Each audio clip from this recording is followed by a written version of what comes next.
Hey everybody, it's Sunday, time for the sermon, and I am really excited. This week for me is going to be awesome.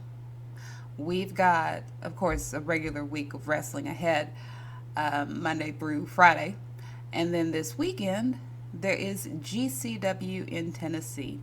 So I'm going to start out today just breaking down what this weekend's going to be about and where I'm going to be going and what I'm going to cover, all that good stuff.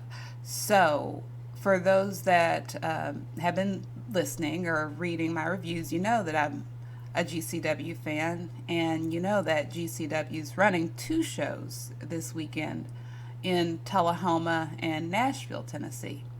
On Sunday, they're going to have Long Live GCW, and that Saturday night before, they're going to have Wombat 2. And I'll be attending both, of course. I'll be leaving Saturday morning here from Little Rock and driving out to Tullahoma to check out Wombat. Then the next day after, I'll be heading out to Nashville to the Basement East to see Long Live GCW. Now, like I said, these are my first GCW shows, and this is going to be a great start for me. I've been watching GCW for the past few months now, and it's great to have a double feature like this, to have two shows in one weekend for a first timer, just to kind of get you indoctrinated, I guess, into the whole culture. Even though I do think, I've gone back and watched a lot of older GCW shows because when I got back into wrestling this year, it just seems like I dived head first into it this past summer and just had this fever of watching all the past stuff that I could, which was nice. Why I had my indie wrestling, just to go on that tangent, I had my indie wrestling TV subscription, so I could go back and watch a lot of other promotions. But of course, GCW usually runs on Fight TV, and of course, these two shows this coming weekend are going to be on Fight TV. They've even got a deal going on, some sort of promotion, package promotion, where you can get both for one price, which is awesome. And but I went back and watched a lot of GCW this past summer just to kind of get an idea of what I was getting into, I guess. And not once was I disappointed. It seems like their shows are so constantly solid that this weekend is just really going to be a big treat for me.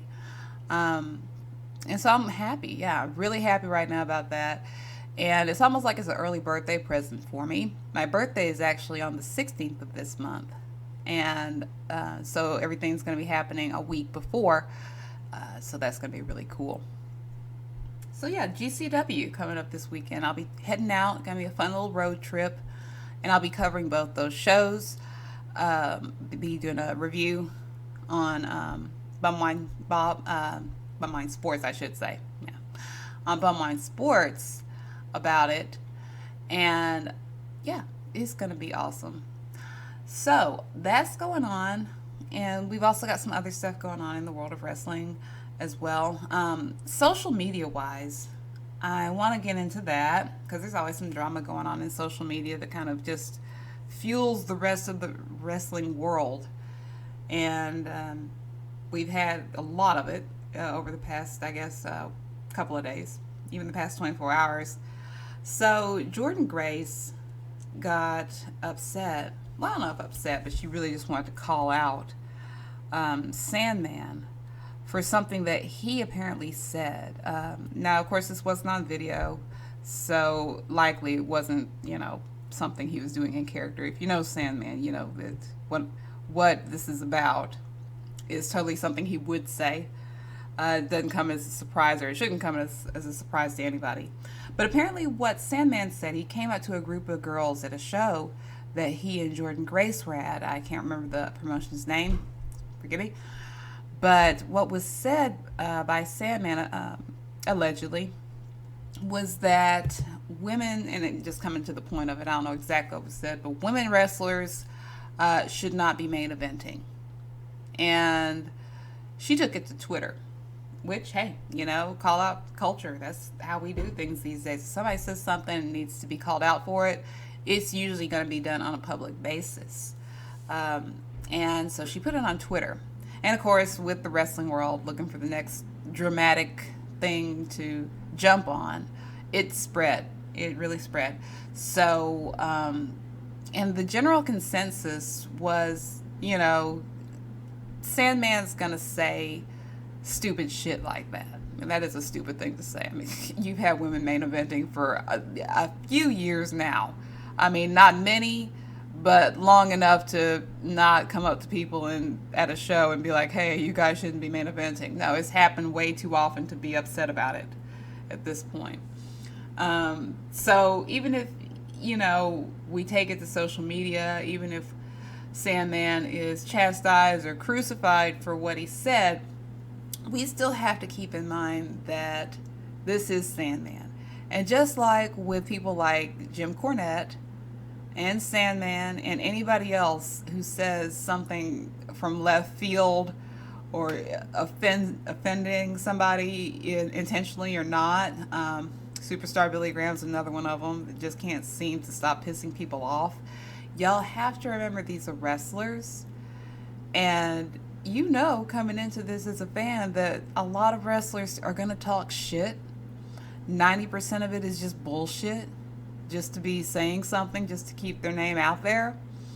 That's how I look at Cornette. I could get offended by what he says, but then I guess I would have to consider him of some kind of importance, which I don't. And clearly even he doesn't see himself as that important if he's, taking it upon himself to step down from NWA. But back to Sandman, no, I don't think he sees himself as that important either. And so I don't think we should really take this as a big he should be canceled deal. Because quite honestly, Sandman canceled himself out almost, 20 years ago. That's just his gimmick, was to cancel himself, basically, to be an asshole. He was a well-beloved asshole. Sandman was over. The entrances that Sandman had back in those days are the same ones that you would see somebody like Nick Gage, with the audience just going wild for him. That happened with Sandman. And, I don't even think he's coming from a place, if he said that to these girls, I don't even think he's coming from a place of, I could outdraw you or I can main event you. Because, quite honestly, the only place where Sandman was that over was ECW. He was a god there. And that's just the way it was. That's just the way he fell in that universe back then. He was really booked solid. He had a great character. But when he went to other promotions, it didn't translate as well. The entrance, he didn't have that same entrance when he was in WCW. So you have to take into consideration where the source is. And it's just Sandman, let the guy have his shitty opinion. And, for all the posts that this gets, all the tweets that got, you could say you're canceling him, but honestly, who was talking about Sandman yesterday? Or before this happened, day before yesterday? Nobody was. So I really don't see a need to cancel here. I just say somebody says something stupid, and we all realize it's stupid. We all know that women are viable for the main event. That's clearly, you can watch any wrestling promotion nowadays and see women main eventing, and it's nothing new. So even if he did say that, it's just a dumb thing. Obviously he's not watching much wrestling if he did say that. Speaking of women main eventing, you had a wonderful, wonderful event the other night. Limitless Wrestling out of Maine had their Twilight Zone show. And it was, of course, streamed live on Indie Wrestling, or IWTV.live. So if you have that subscription, I think it was put up yesterday or today maybe, go and check that out. Because speaking of women main eventing, you had Chris Statlander versus Ashley Vox. for that show. And I'm telling you, that main event killed it. Those two ladies, and this was my first time watching a Limitless Wrestling event because this was their first time actually, streaming on IWTV. But they gave a pretty good back or build up to the backstory throughout the event. And by the time you got to the main event, you realized what was going on between these two ladies. So Limitless was doing some good storytelling there. And the ladies themselves, Vox and Statlander, they did a good job of finishing that really well-told story. They got in there and they just went to war. It was a battle. It was a brutal match. And you're going to see that if you go back and watch the replay. And if you check out my Twitter, I got a couple of really, really good clips from that, screenshots and all that. So go back and check that whole event out. It was a really good event top to bottom, but that main event, just to prove that in 2019, yeah, it's a normal thing for women to main event, and it's, fairly commonplace to see them steal the show, like this particular one did at the Twilight Zone event for Limitless. So, yeah, absolutely. Good on Statlander and good on Vox. And both of those ladies have been doing well across multiple promotions. I'm really, really proud of Kris Statlander. She's wonderful in the ring. Amazing to watch. Fun. Got a fun character. And she's just making a name for herself. There's rumors, and positive rumors, if that's a thing, I guess. Positive rumors. She was looked at to be the next WWE prospect, and no, here she is on AEW Dynamite. So that's one of the big success stories of this year. And I mentioned that before in columns that I've written, that Statlander is great, and she's had a great 2019. I think she's going to have a fantastic 2020. So good on her for that. So yeah, on the social media end of things, that's been going on, which is, to be expected. Everybody looks for the next big thing to harp upon. So it just happened to be that Jordynne Grace brought that to everybody's attention, which is good. You should be calling things out if you don't think it's right, if you don't think it's fair. But for people to make such an uproar, I don't think it was warranted in this case, because it's just not well deserved. Sandman's just really not that big of a deal in 2019 like he was in 1999. Well, that's the sermon for this week. We've got a big week of wrestling coming up still. And of course, we have Raw tomorrow night. Tuesday, we are back to NWA Power.